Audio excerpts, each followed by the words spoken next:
Bonjour à tous, bienvenue pour ce nouveau webinaire organisé par le cabinet Voxius Avocat.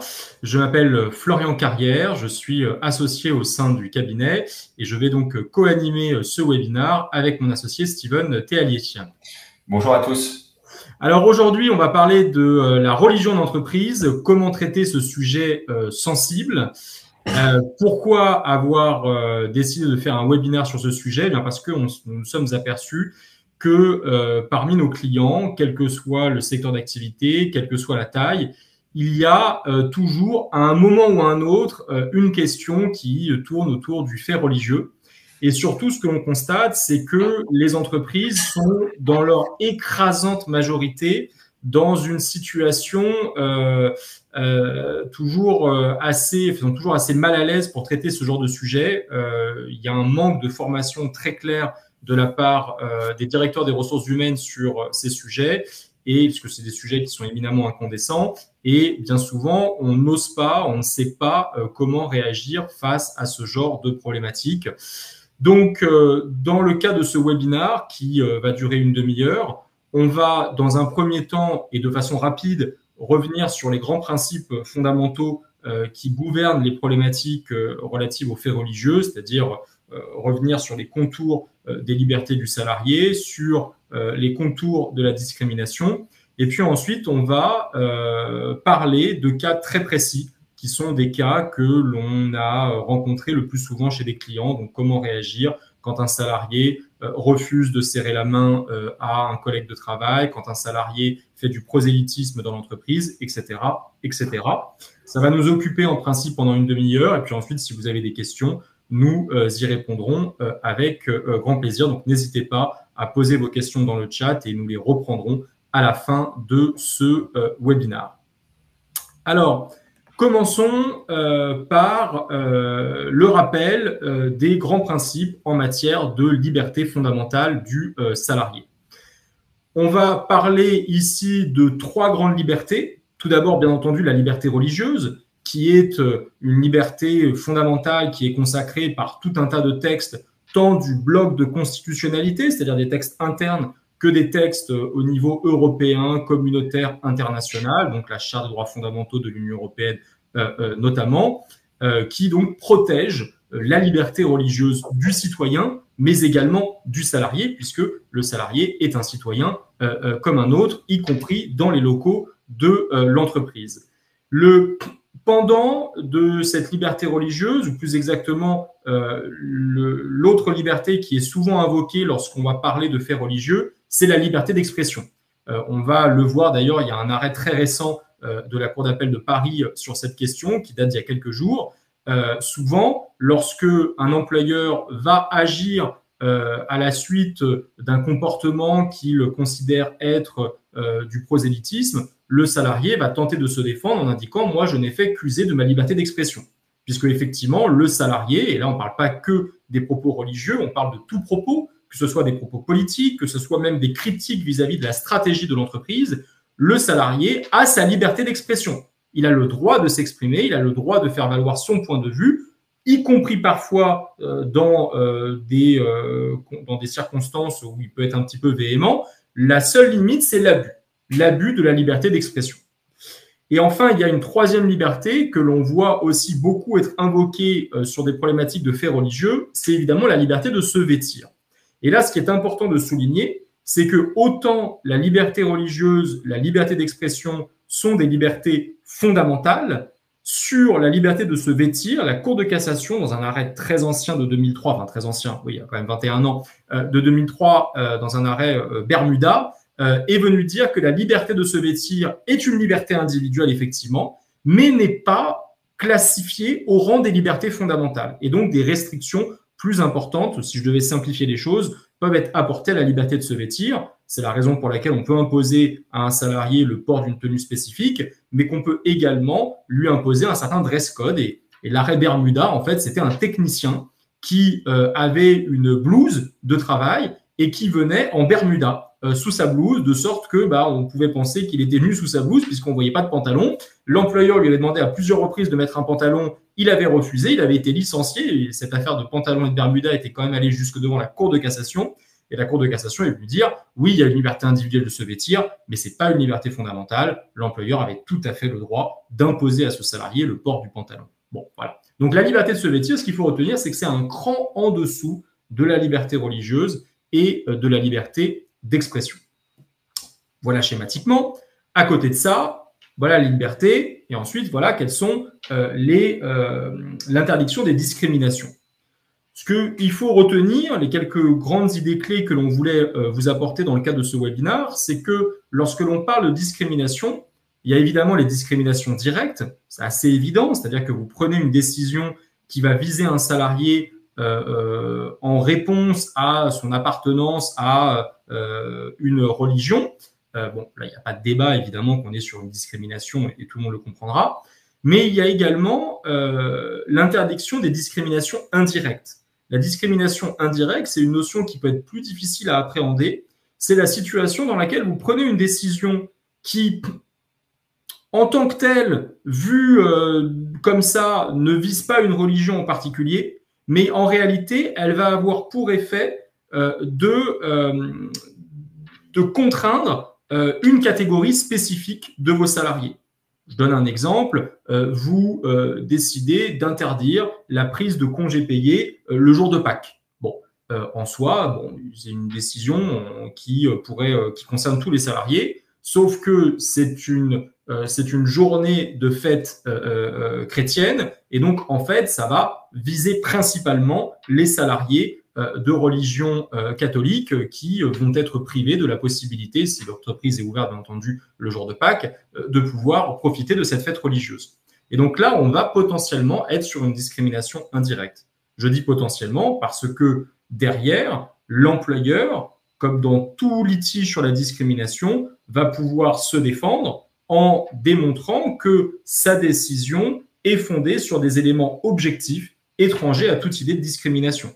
Si je reprends mon exemple du lundi de Pâques, il faudrait que l'employeur puisse justifier que par rapport aux contraintes de l'activité, le fait qu'il y a un surplus, par exemple, si on est sur, je ne sais pas moi, un commerce alimentaire, et montrer que ce jour-là, il y a beaucoup plus d'activité, il y a beaucoup plus de clientèle, dans ce cas-là, il viendra justifier qu'on est sur une décision prise au regard de l'activité qui n'a aucun lien avec une religion en particulier, mais il faudra pouvoir le justifier. Sachant qu'en matière de discrimination, la charge de la preuve n'est pas inversée mais allégée. Le salarié qui prétend être victime d'une discrimination a simplement à apporter des éléments de fait laissant supposer l'existence de cette discrimination, et c'est ensuite à l'employeur de prouver que cette décision est justifiée par des éléments objectifs, comme je vous l'indiquais. Sachant que la sanction en cas de discrimination avérée, c'est la nullité de la mesure que l'employeur a prise. Dernier point sur les grands principes de liberté, il y a des exceptions. Alors, il y a deux grandes exceptions. Il y a une exception qui va concerner toutes les entreprises privées, je ne parle pas du public ici, les entreprises privées mais chargées d'une mission de service public, qui, elles, vont être assujetties à une obligation de neutralité qui est imposée par la loi aux salariés de ces entreprises, même s'ils ne sont pas en contact avec les usagers. Parce que là, à partir du moment où on est sur une délégation de service public, eh bien, il y a cette obligation de neutralité religieuse qui s'applique. Et puis, il y a une deuxième exception qui était un petit peu vieillotte, mais qui tend à redevenir d'actualité, c'est l'entreprise de tendance. L'entreprise de tendance, c'est une entreprise privée qui n'est pas chargée d'une mission de service public, mais qui, dans ses statuts, va être marquée d'une idéologie politique, d'une idéologie religieuse. C'est par exemple toutes les associations qui vont être en lien avec une religion, les écoles privées catholiques par exemple. Ça peut être également un restaurant halal, un restaurant kasher. Donc voilà, toutes les entreprises qui vont avoir une orientation en fait de par leur statut, de par leur activité. Et dans ce cas-là, on considère que l'orientation idéologique marquée de cette entreprise rentre dans la sphère contractuelle. Et donc, on va pouvoir imposer des restrictions aux salariés de ces entreprises que l'on n'aurait pas acceptées dans une entreprise lambda. Et vous avez pas mal de jurisprudence sur la question.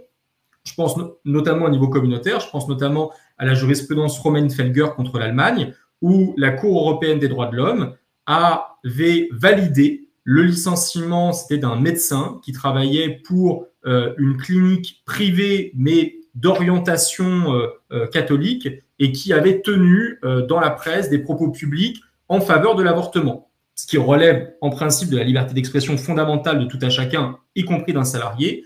Mais puisqu'il travaillait dans une entreprise de tendance, on a considéré qu'il y avait là un manquement à son obligation contractuelle. Et il y a tout un tas de jurisprudence également de la Cour de cassation. Donc voilà, si vous êtes une entreprise de tendance, il y a un régime très particulier qui s'applique. Voilà ce que l'on voulait vous dire sur les grands principes. Maintenant, je laisse la parole à Steven pour vous parler de la clause de neutralité qui peut être insérée dans les règlements intérieurs de l'entreprise. Merci Florian.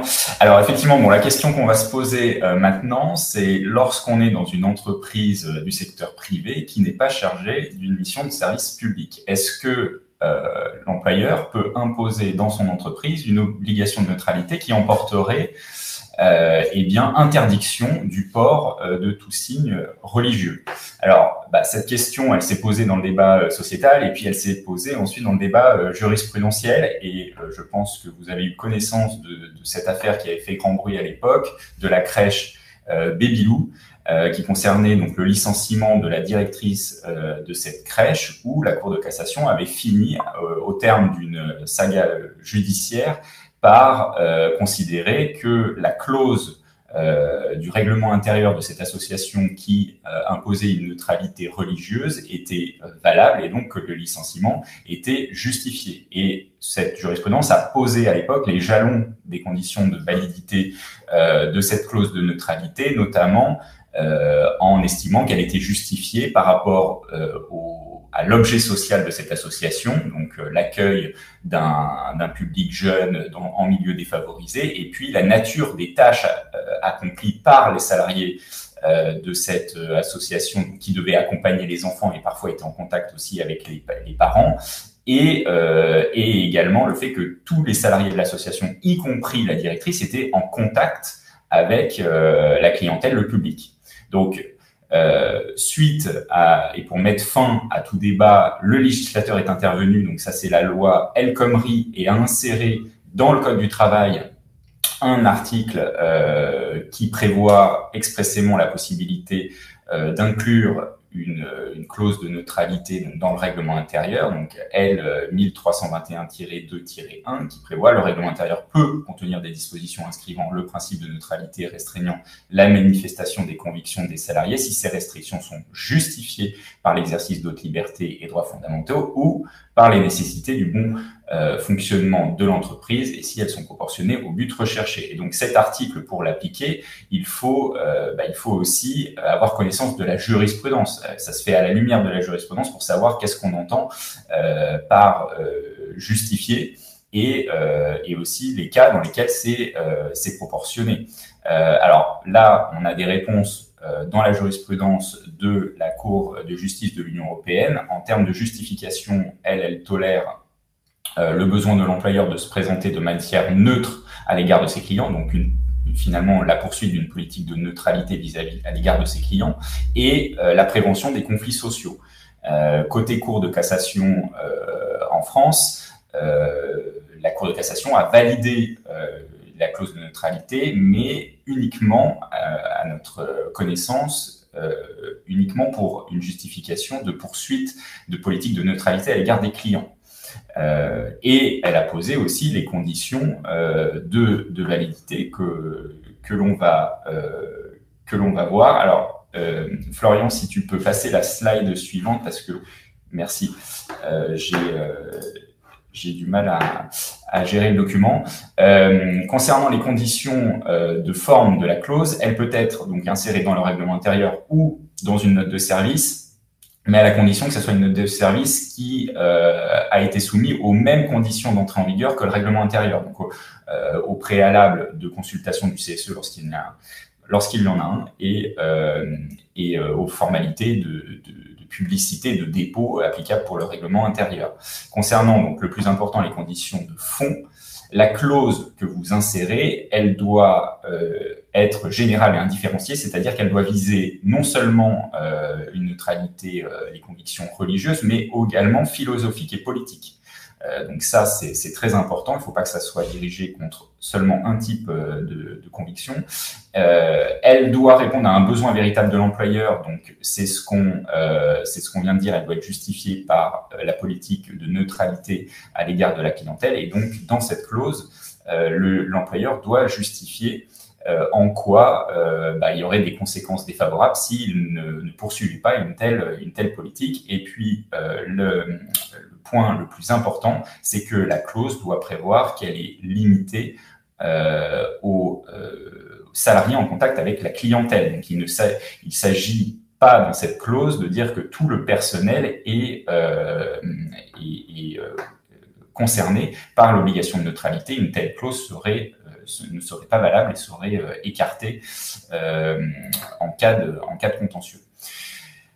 Concernant la mise en œuvre, il y a aussi un point très important à faire attention. Évidemment, il faut que la clause soit appliquée de manière cohérente et systématique, c'est-à-dire qu'on ne va pas, dans un cas, permettre qu'un salarié exprime ses convictions politiques, par exemple, et dans un autre cas, interdire aux salariés de vêtir ou d'exprimer des convictions religieuses. Il faut que ça soit appliqué, bien sûr, de manière égale à tout le personnel, mais surtout, lorsqu'un salarié refuse ou viole la clause de neutralité,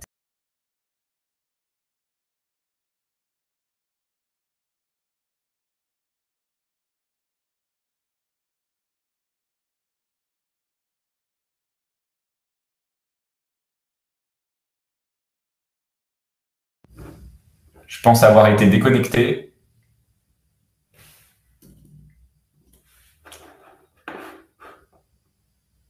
J'ai un souci concernant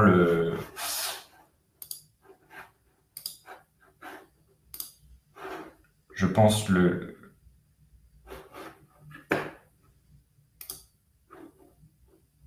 Florian, est-ce que tu as bien activé ton micro? Parce que je pense que excuse-moi. Donc oui, je disais, je reprends parce que je pense que j'ai été déconnecté du live.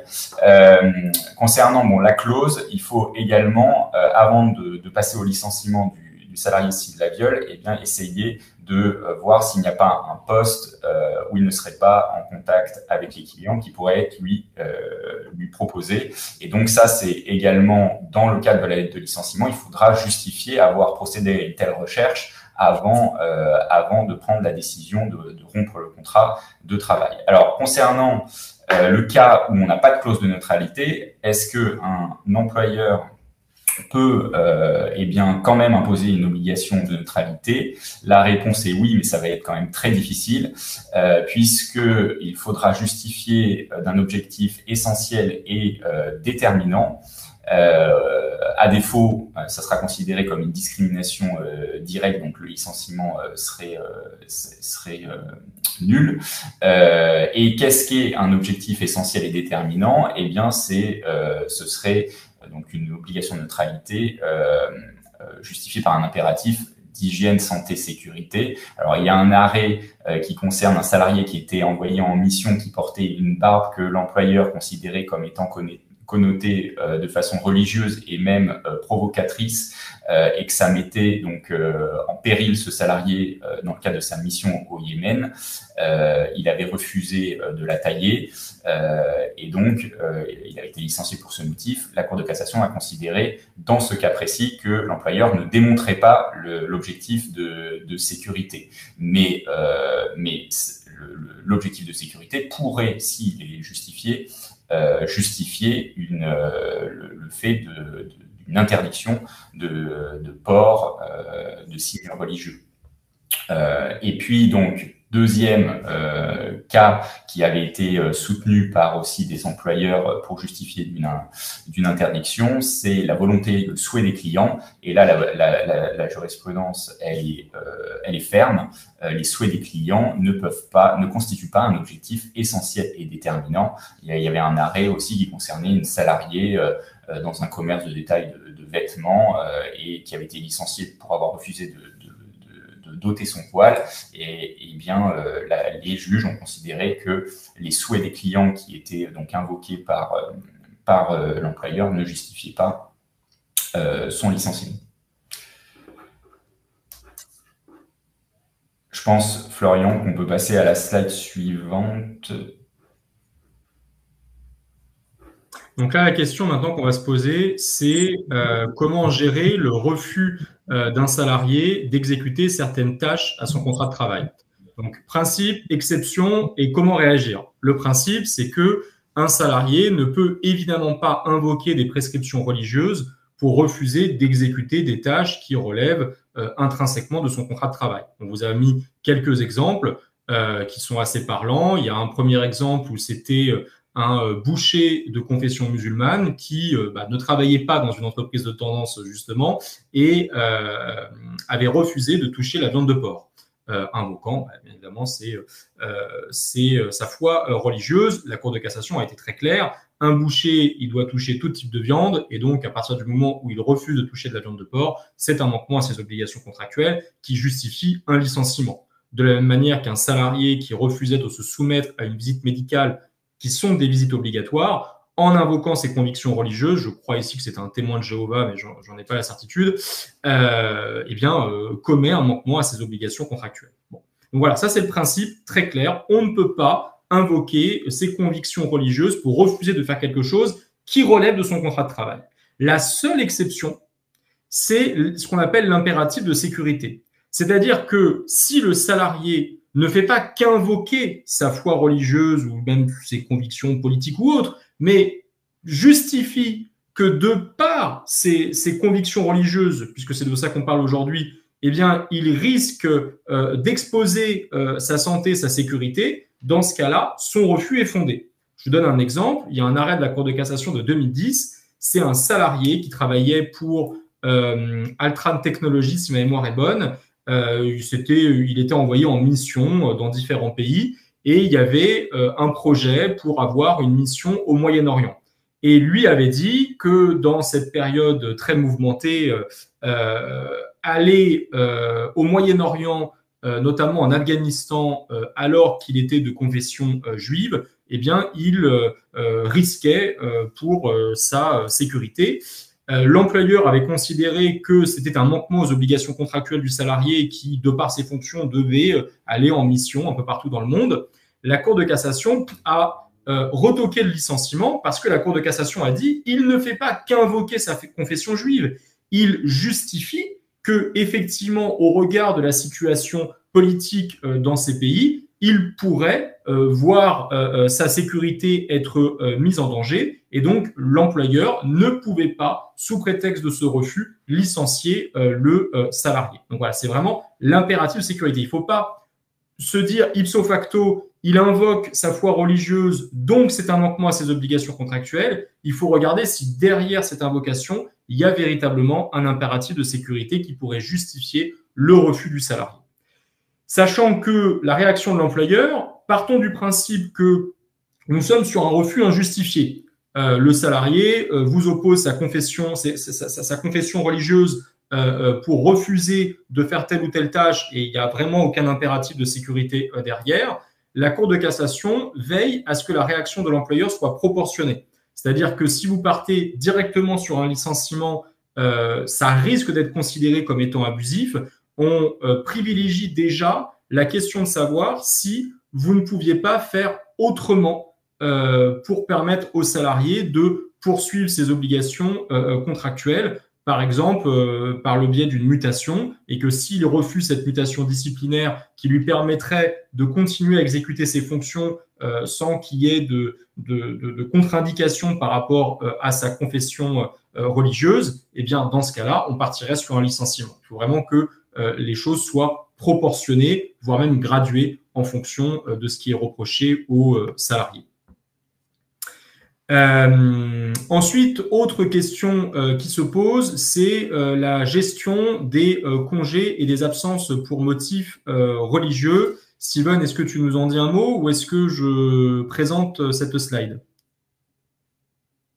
Apparemment, je la présente. Oui, tu peux la présenter rapidement. Ouais. Donc, l'employeur, quand vous avez une demande de congé pour motif religieux, le principe, c'est que si l'employeur refuse d'accorder un jour de congé qui correspondrait à des fêtes religieuses, il doit pouvoir justifier d'un élément objectif étranger à toute idée de discrimination. C'est un peu ce que je vous disais tout à l'heure avec le lundi de Pâques.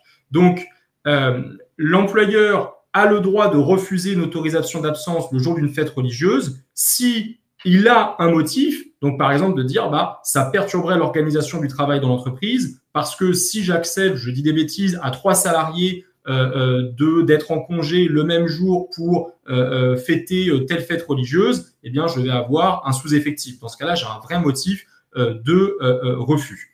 L'autre question, parce qu'on voit souvent, on a des employeurs qui nous ont souvent consultés sur la question, c'est de se dire, voilà, moi j'ai refusé un jour de congé à un salarié pour partir, pour fêter tel événement religieux, et puis finalement, il n'est pas venu, il est en absence injustifiée. Est-ce que je peux le licencier? Et là, de la même manière que dans la slide d'avant, je vous disais que la Cour de cassation impose une proportionnalité dans la décision de l'employeur, eh bien, on voit ici aussi, en regard de la jurisprudence, que tout va dépendre en fait des antécédents avec ce salarié. On vous a mis quelques exemples. Premier exemple, on est sur une salariée musulmane qui avait demandé à prendre un jour de congé pour la fête de l'Aïd el-Kébir, qui s'était vu refuser et qui n'était pas venu travailler, ce qui avait empêché, selon l'employeur, une livraison importante. La Cour de cassation est venue dire le licenciement est justifié, ça, il n'y a pas de débat, c'est un manquement aux obligations contractuelles. Par contre, est-ce qu'il fallait aller sur de la faute grave qui prive le salarié de ses indemnités de licenciement et de préavis? Au regard de l'historique avec ce salarié, on considère que non. Vous avez d'autres exemples sur des salariés qui ont refusé de travailler pendant le Shabbat, où on dit, OK, c'est un manquement aux obligations contractuelles, mais on est plus sur un licenciement pour cause réelle et sérieuse. Donc, ça va être que si on est sur des problématiques répétées avec ce salarié, qu'il y a un passif disciplinaire important ou qu'on arrive vraiment à justifier que l'absence du salarié ce jour-là, une absence ponctuelle, a entraîné une perturbation très importante dans le fonctionnement de l'entreprise, que l'on pourra partir sur un licenciement pour faute grave. Dans les autres cas, il est vivement conseillé de s'arrêter au licenciement pour cause réelle et sérieuse. Alors, autre problématique qui se pose souvent dans l'entreprise, c'est celui du prosélytisme. Et donc, c'est ce que je vous disais au tout début. Bien souvent, lorsque l'on parle de prosélytisme dans l'entreprise, qui est donc le prosélytisme, en fait, c'est défini comme étant le zèle ardent pour recruter en fait des personnes dans sa foi religieuse. Quand on parle de prosélytisme, le salarié invoque souvent sa liberté d'expression. Bon. Et donc, toute la question est de savoir s'il y a eu un abus du salarié dans sa liberté d'expression.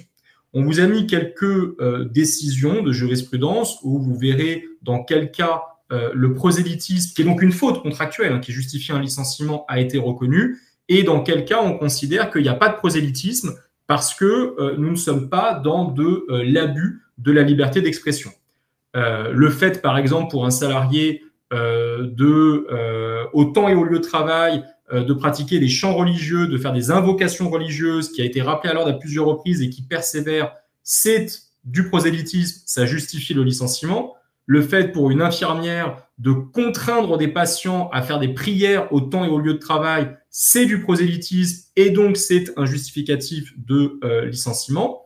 Par contre, vous avez d'autres décisions venant considérer que le seul fait pour un salarié de porter un vêtement religieux ou un signe religieux qui serait en contravention potentiellement avec le règlement intérieur, ça ne relève pas en soi du prosélytisme. Et donc, ça veut dire quoi? Ça veut dire, attention, si vous voulez sanctionner le salarié, à bien justifier, à bien trouver le bon fondement juridique. On peut être sur une violation du règlement intérieur, mais on ne sera pas sur du prosélytisme. Il y a une décision que j'évoquais au tout début de la Cour d'appel de Paris qui a été rendue là, au mois de mai, qui est assez intéressante.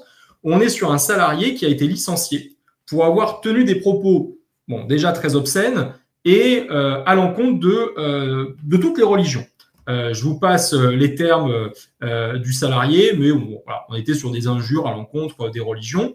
Et l'employeur avait 6 attestations parfaitement explicites sur le fait que le salarié avait tenu ses propos à l'encontre des pratiques religieuses des salariés et était parti sur le prosélytisme, enfin sur une violation de la liberté d'expression du salarié. Et en fait, la Cour d'appel de Paris a retoqué le licenciement en considérant qu'il n'y avait pas d'abus dans la liberté d'expression parce qu'il ne visait pas une religion en particulier et qu'il ne visait pas un salarié en particulier. Il avait tenu des propos tout à fait obscènes à l'encontre de toutes les religions et donc on considérait que ce n'était pas un abus de la liberté d'expression. Bon. Moi, personnellement, je trouve que cette décision est très critiquable, mais l'enseignement que j'en tire, c'est que l'employeur aurait certainement dû mieux choisir le fondement du licenciement, parce que la lettre de licenciement, elle fixe les limites du litige. La Cour d'appel considère qu'on a licencié le salarié pour abus de sa liberté d'expression, que l'abus n'est pas caractérisé, alors que si nous étions partis sur le fait de tenir des propos injurieux qui sont inacceptables au temps et au lieu de travail, qui sont probablement en violation du règlement intérieur, donc ne pas aller sur le fondement de l'abus de la liberté d'expression, peut-être que le licenciement aurait été considéré comme justifié par la Cour d'appel de Paris. Donc ça veut dire quoi? Ça veut dire que quand vous allez sur le terrain de l'abus de la liberté d'expression, il faut faire très attention à être certain d'être bien sur de l'abus au sens qui a été défini par la jurisprudence pour ne pas risquer d'être retoqué, puisqu'encore une fois, la lettre de licenciement fixe les limites du litige. Et donc, si vous n'avez pas choisi le bon fondement du licenciement, eh bien, potentiellement, vous allez avoir la rupture du contrat qui sera requalifiée comme étant sans cause réelle et sérieuse. Maintenant, je passe la main à Steven pour évoquer le cas des salariés qui refusent de serrer la main. Bon, je vais essayer d'aller assez vite pour ne pas trop dépasser. Effectivement, donc, cas du refus de serrer la main à des salariés de sexe féminin, c'est souvent comme ça le cas qui se présente. Donc, là, en l'occurrence, l'employeur n'a pas les moyens juridiques d'imposer une forme de salut à ses salariés. En revanche, il peut se baser sur l'interdiction des discriminations et des agissements sexistes pour éventuellement agir.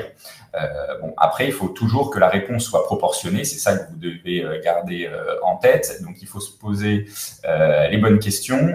Les bonnes questions, c'est pourquoi le salarié refuse-t-il de serrer la main à ses collègues du sexe opposé? Est-ce que c'est un motif religieux? Est-ce que c'est un climat conflictuel entre ses salariés? Est-ce qu'il y avait véritablement une forme de mépris pour les personnes du sexe opposé, ou bien il y a une autre forme de salut et un respect qui est manifesté par le salarié. Et donc là, vous avez des exemples de jurisprudence à droite où, dans le premier cas, la Cour d'appel a considéré que la différence de traitement résultant du fait de refuser de promouvoir un salarié parce qu'il refusait justement de saluer, de serrer la main à ses collègues femmes, était justifiée par une exigence essentielle et déterminante, qui est en fait de la lutte contre les discriminations et l'égalité homme-femme. Et en plus, la Cour se fonde sur le fait que le salarié avait candidaté à un poste de manager, et donc il y avait une exemplarité à donner en plus, qui justifiait finalement le fait de ne pas lui avoir attribué cette promotion. Et puis un arrêt du Conseil de prud'homme de Clermont-Ferrand qui vient rappeler que le fait de refuser de serrer la main à des collègues de sexe féminin ne justifie pas en soi un licenciement, mais que ça pourrait être le cas si ça relevait d'un acte discriminatoire délibéré, ce qui n'avait pas été le cas. Florian, je veux bien que tu passes la slide suivante parce que j'ai pas la main sur le document. Merci. Donc concernant le dernier cas, donc c'est les prières au temps et sur le lieu de travail. Là, on a une réponse du guide du fait religieux du ministère du Travail. En fait, le principe, c'est que une salariée peut prier pendant son temps de pause et dans son bureau si ça ne perturbe pas l'organisation du travail. En revanche, si elle le fait sur son temps de travail ou que cela gêne l'exécution du travail, eh bien, l'interdiction est justifiée. C'est confirmé par la jurisprudence, le fait que l'employeur puisse faire grief à une salariée de cesser pendant son temps de travail de travailler pour faire sa prière. Je pense qu'on a vu les principaux cas qui peuvent se présenter. On a quelques questions dans le chat. On a Adèle qui nous dit que quand il n'y a pas de clause de neutralité dans le règlement intérieur, les seuls motifs qui peuvent justifier une restriction aux libertés sont hygiène et sécurité, donc pas possibilité de restreindre pour des raisons commerciales / image de marque si contact avec le public. Plus exactement, quand vous n'avez pas de clause dans le règlement intérieur, il faut justifier d'une exigence professionnelle essentielle et déterminante pour pouvoir imposer une neutralité. Et effectivement, la jurisprudence est assez constante sur le fait que les simples raisons commerciales, l'image de marque, les présupposés qu'on peut se faire par rapport à la réaction de la clientèle ou du public de manière générale ne constituent pas une exigence professionnelle essentielle et déterminante. Donc, il vaut mieux partir sur l'insertion d'une clause de neutralité dans le règlement intérieur. On a également Christine, alors c'est peut-être une question aussi pour toi Steven, Christine qui nous dit clause de neutralité si le salarié est en contact avec des clients et que le RI prévoit également le contact avec les prestataires et fournisseurs, est-ce valable? Le règlement intérieur, il s'applique principalement au personnel de l'entreprise, donc non, je pense que est-ce que c'est valable? Alors peut-être que Christine, si vous pouvez préciser, moi je le comprends comme, est-ce que je peux imposer une clause de neutralité à mes salariés qui ne sont pas forcément en contact avec les clients, mais qui sont en contact avec les prestataires et fournisseurs? Si c'est le cas, ça dépend. Alors, je pense que ça dépend vraiment aussi du contexte de cette mise en relation. C'est-à-dire que la jurisprudence que vous avez sur le contact avec la clientèle, c'est vraiment parce qu'on est sur un contact public. Si c'est, vous voyez, on avait eu à gérer un cas il y a quelques années au cabinet sur des logisticiens qui intervenaient avec les fournisseurs, notamment pour décharger les marchandises. Et on avait eu un contrôle de l'inspection du travail qui avait considéré que imposer la clause de neutralité à ces personnes-là n'était pas valable parce que les seuls contacts qu'il y avait avec les prestataires de services, c'était des contacts derrière le camion pour décharger la marchandise. Enfin, il n'y avait pas d'impact. Ça dépend de la nature des tâches. Exactement. Et on n'avait pas contesté la position de l'inspecteur du travail à l'époque. On avait modifié le règlement intérieur parce qu'à mon sens, c'était une voie sans issue. Donc, ça dépend vraiment de la situation. Pour des commerciaux, la solution serait sans doute différente. Exactement.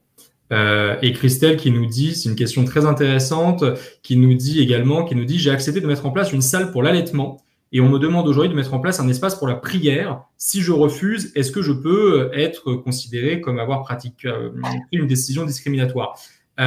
Vous avez, on n'a pas parlé, mais vous avez, ça fait déjà quelques années que ça existe, vous avez un fascicule sous forme de questions-réponses qui avait été édité par le ministère du Travail il y a plusieurs années sur les réactions de l'employeur dans certaines situations. Et puis, il y a également le pendant pour les salariés. Dans quel cas vous pouvez considérer avoir été discriminé ou pas. Ce qui est clair dans la position du ministère du Travail et qui, pour moi, est parfaitement conforme à la jurisprudence, c'est qu'à partir du moment où vous accordez une salle pour la prière pour des salariés d'une confession religieuse X, vous ne pouvez pas la refuser à des salariés d'une confession religieuse Y. Ça, c'est tout à fait clair.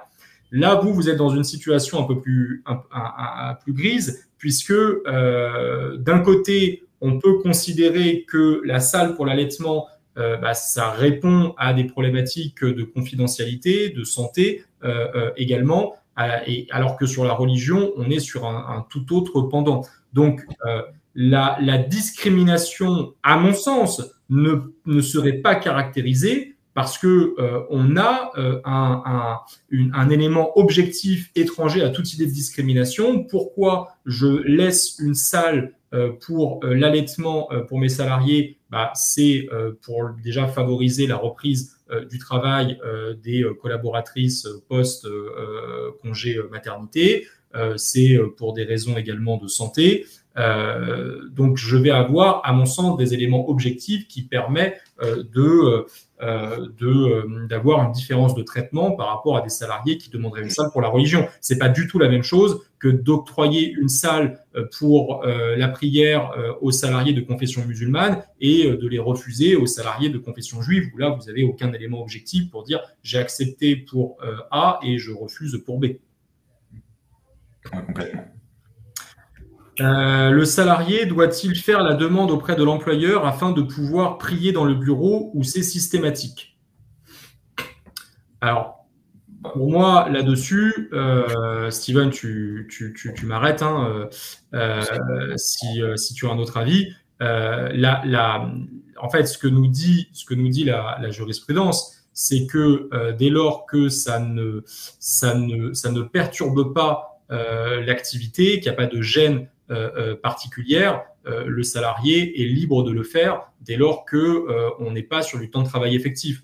Donc, un salarié qui aurait un bureau seul, donc du coup, il n'y a pas de problématique de gêne vis-à-vis d'un collègue de travail, qui le fait sur ses temps de pause et qui ne le fait pas de façon ostensible, c'est-à-dire que vous n'avez pas la porte ouverte et puis des champs, ça me paraît très compliqué de venir reprocher à ce salarié de ne pas vous avoir fait une demande préalable parce que pas soumis à une demande préalable auprès de l'employeur. Donc, ce n'est que si on peut matérialiser le fait que ça perturbe le fonctionnement de l'activité que l'on peut reprocher aux salariés de le faire. Et c'est pas tant d'ailleurs reprocher de ne pas vous avoir demandé en amont, c'est reprocher de faire quelque chose qui va causer une gêne au niveau de l'activité, au niveau de ses collègues de travail.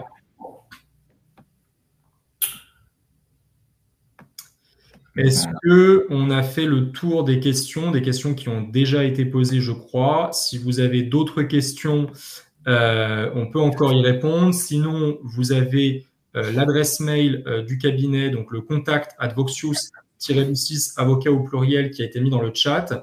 Vous avez également le numéro de téléphone du cabinet, le site internet et nos lignes, nos adresses mail personnelles. Merci beaucoup d'avoir suivi ce webinaire. Hein. Vous pouvez accéder au replay de ce webinaire comme de tous les webinaires du cabinet sur notre chaîne Webikeo. On anime en moyenne un webinaire par mois, soit sur une thématique précise comme c'est le cas aujourd'hui, comme ça a été le cas sur par exemple la réforme sur les congés payés, sur l'inaptitude, etc., soit sur l'actualité sociale. Alors là, on va bientôt arriver sur l'été. Donc, a priori, sauf actualité sociale brûlante sur les prochaines semaines, on se retrouvera certainement en septembre pour notre prochain webinaire. Si vous souhaitez être informé de nos actualités webinaires, mais pas que, vous pouvez vous inscrire à notre newsletter Vox News, qui est une newsletter qui paraît toutes les 2 semaines sur un format une page, quelque chose de très rapide à lire, où vous retrouverez à chaque fois l'info de la semaine, le conseil de la semaine, le zapping de la jurisprudence et l'actualité du cabinet. Normalement, vous avez un bouton Call to Action sur votre écran pour vous inscrire à cette newsletter. Vous avez également un bouton pour nous contacter directement si vous le souhaitez. Puis ça vous permettra donc comme ça d'être informé de nos prochains webinaires. Voilà, je pense qu'on s'est tout dit. On s'est tout dit. Merci à tous. Très bonne journée et très bon week-end. À bientôt. Au revoir. Au revoir.